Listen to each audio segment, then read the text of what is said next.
Sydney and do a segment we like to call This or That.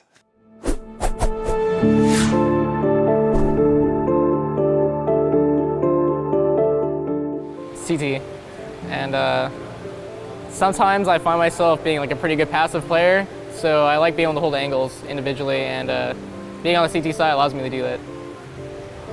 I like the T side better just because I like making the plays and having like the control over the game, and I just like the AK more.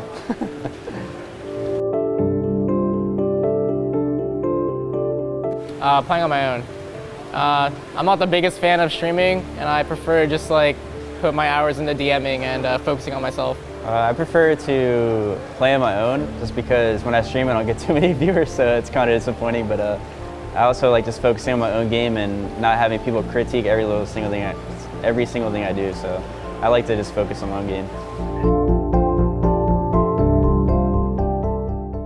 USP. Honestly, I hate getting killed by the clock sometimes because I'm not sure if the player is actually aiming at me or not. So USP is usually a sign of like skill, and if you're hitting like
charge, nearly gets aim gone down. Aim gone has to play careful, has to hide around the corner. London doing a great job right now withstanding the pressure.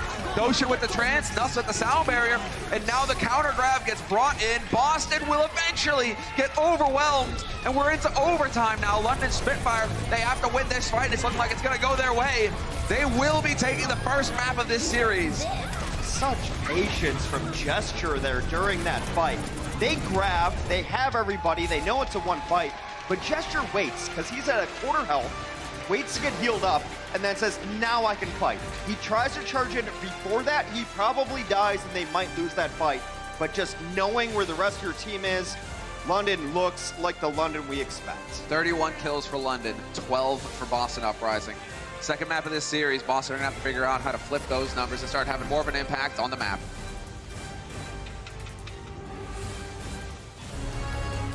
The Overwatch League is powered by Intel. Game, record,